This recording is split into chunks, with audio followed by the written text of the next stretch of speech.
Hi friends, एक बार फिर से आपका मेरे YouTube चैनल पर स्वागत है।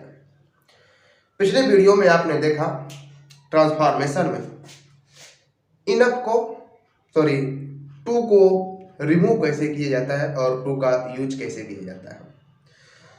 तो आज की वीडियो में हम देखेंगे इनफ को कैसे रिमूव करेंगे और कैसे उसका यूज करेंगे। तो आइए दोस्तों देखते हैं।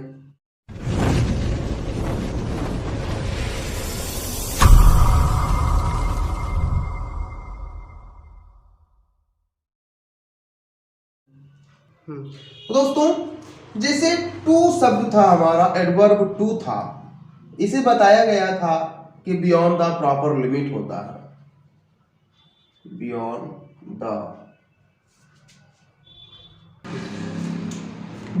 द प्रॉपर लिमिट दोस्तों, टू का अर्थ होता है उचित सीमा से अधिक, जो हमारा नेगेटिव सेंस देने लगता है, आपको बताया गया था। वैसे इनफ होता है हमारा पर्याप्त। इनफ का अर्थ होता है पर्याप्त, पर्याप्त मात्रा में, उचित सीमा में। तो दोस्तों, जिस प्रकार से यह टू शब्द जो है हमारा असमर्थता सूचक शब्द है, इनफ से हमें सामर्थ्यता का भाव प्रकट होता है। अर्थात इनफ जो होता है हमारा यह सामर्थ्यता का सूचक होता है। तो इस प्रकार से जब किसी सेंटेंस से हम इनफ का प्रयोग इनफ को रिमूव करते हैं, इनफ को हटाते हैं, तो पूरा का पूरा रूल्स आपका रिमूव टू का ही होता है। सिर्फ अंतर क्या होता है कि जो रिमूव टू जो असमर्थता सूचक होता है तो कैन नॉट का प्रयोग किया गया होता है या कुड नॉट का प्रयोग किया गया होता है। ये सामर्थ्य सूचक शब्द है, इसलिए सामर्थ्य सूचक वर्ब जो हमारी कैन होती है, तो कैन के साथ नॉट का प्रयोग नहीं किया जाता है। ओनली इसमें सामर्थ्यता को बताने के लिए कैन या कुड का प्रयोग टेंस के अनुसार कर दिया जाता है, बाकी नॉट का प्रयोग नहीं किया जाता। और सेम रूल्स वही होता है जो टू को रिमूव करने का होता है। तो दोस्तों, जैसे कि यहाँ पर मैं इस सेक्शन में लिखे दे रहा हूं, इसको अच्छे से समझ लेना। तो जैसे सब्जेक्ट, तो दोस्तों सब्जेक्ट प्लस वर्ब, इसके बाद सो का प्रयोग करते हैं, सो के बाद एडजेक्टिव लगाते हैं जो सेंटेंस में दिया हुआ होता है। फिर कंजक्शन के रूप में हम दैट का प्रयोग करते हैं। दैट के बाद फिर वही सब्जेक्ट के लिए उचित प्रोनाउन का प्रयोग करते हैं। प्रोनाउन के बाद फिर कैन या कुड का प्रयोग किया जाता है। कैन या कुड का प्रयोग टेंस के अनुसार, प्रेजेंट टेंस में है तो कैन का प्रयोग करेंगे, पास्ट टेंस में है तो कुड का प्रयोग करेंगे। इसके बाद फिर वर्ब की फर्स्ट फॉर्म का प्रयोग करते हैं। वर्ब की फर्स्ट फॉर्म का प्रयोग करने के बाद जो भी सेंटेंस में आगे दिया हुआ है उसको ऑब्जेक्ट या अदर वर्ड के रूप में लिख देते हैं और इनफ को रिमूव कर देते हैं। जब इनफ को रिमूव करते हैं तो यहाँ पर एडजेक्टिव जो इनफ होता है इस एडजेक्टिव के पहले लगा हुआ होता है, ठीक है। तो इस प्रकार से वहां पर हम सो का प्रयोग किया करते हैं। तो आइए देख लेते हैं उदाहरण में किस प्रकार से इनफ को रिमूव किया गया। जैसे कि पहला एग्जांपल में दिया हुआ है, Rajesh is rich enough to purchase a car.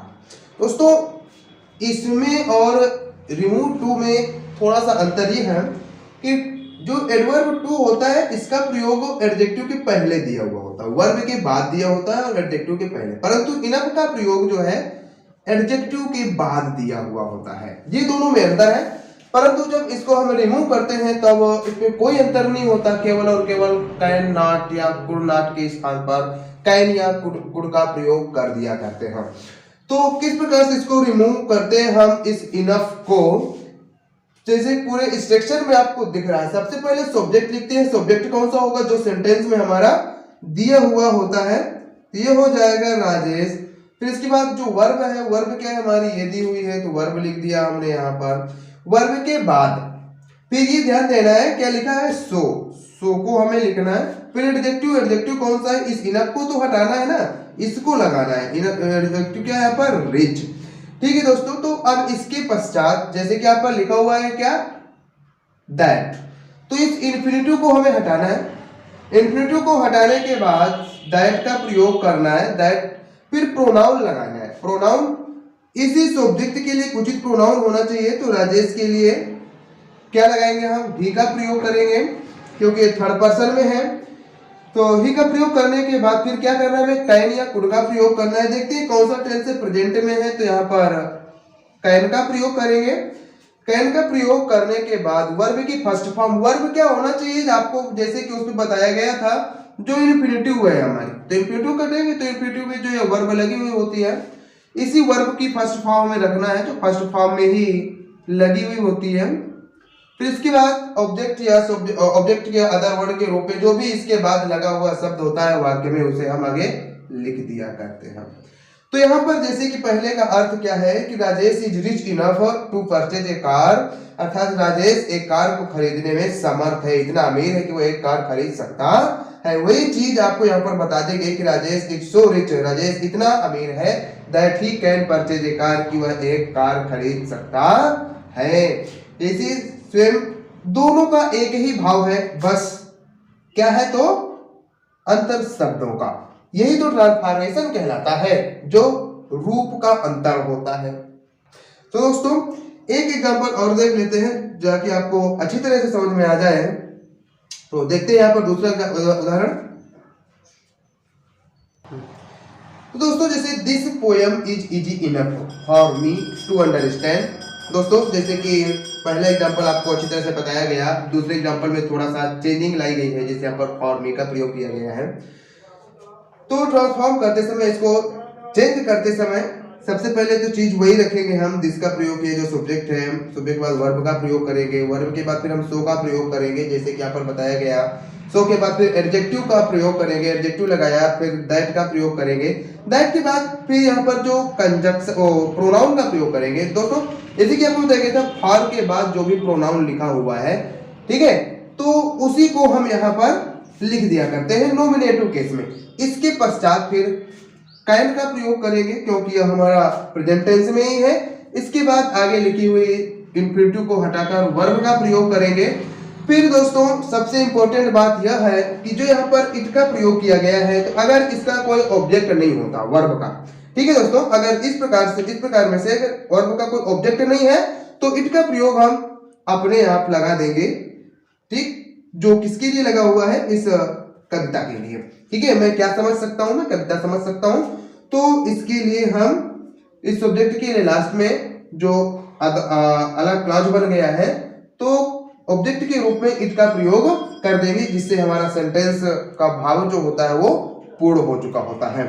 तो दोस्तों जैसे कि अब यहाँ पर आपने देखा रिमूव को, इनफ को कैसे रिमूव किया गया। अब इसी के आगे देखते हैं use of enough. This work is so easy that it can be done by me. दोस्तों जैसे कि अभी तक आपने टू को इनफ को रिमूव करके सेंटेंस को बनाया है, तो अब इस इनफ का यूज करना है, तो उसी सेंटेंसेज में होगा जैसे कि रिमूव करके सेंटेंस बने हुए थे। तो यहाँ पर क्या करना है कि सबसे पहले सब्जेक्ट लिखना है जो सेंटेंस में लिखा हुआ है, इसके बाद वर्ब लिखनी है, वर्ब के बाद हमें यहाँ पर एडजेक्टिव लिखना है, सो को हटाना है, सो के बाद लिखे हुए एडजेक्टिव को लिखना है, फिर एडजेक्टिव के बाद हमें इनफ का प्रयोग करना है। इनफ का प्रयोग करने के बाद फिर जो कंजक्शन और प्रोनाउन वगैरह लिखा हुआ है इसे हटा देते हैं। जो वर्ब की फर्स्ट फॉर्म लिखी हुई होती है, ये पैसिव वॉइस में है, तो उसको इन्फिनेटिव बनाते हैं, और इन्फिनेटिव बनाने के बाद ये पैसिव वॉइस में है तो वर्ब की थर्ड फॉर्म आएगी, अगर एक्टिव वॉइस में है तो वर्ब की फर्स्ट फॉर्म आएगी, फिर इसके बाद लिखे हुए इससे रिलेटेड अन्य शब्दों को रख दिया जाता है। तो दोस्तों जिस प्रकार से आपने इनफ का रिमूव किया, उसी का उल्टा यूज में करना है आपको। फिर से एक बार बता दूं आपको कि इनफ जो है हमारा सामर्थ्य सूचक शब्द है, टू असमर्थ सूचक शब्द है। इन दोनों के प्रयोग और रिमूव में कोई ज्यादा बड़ा अंतर नहीं है, केवल can not, can, could not या कुड का अंतर है। तो विशेष तौर पर आप इनमें ध्यान देते रहना और रिवीजन करते रहना, और आशा करता हूँ आप लोगों को बहुत ही अच्छी तरह से ये वीडियो देख करके समझ में आ गया होगा। So thanks for watching.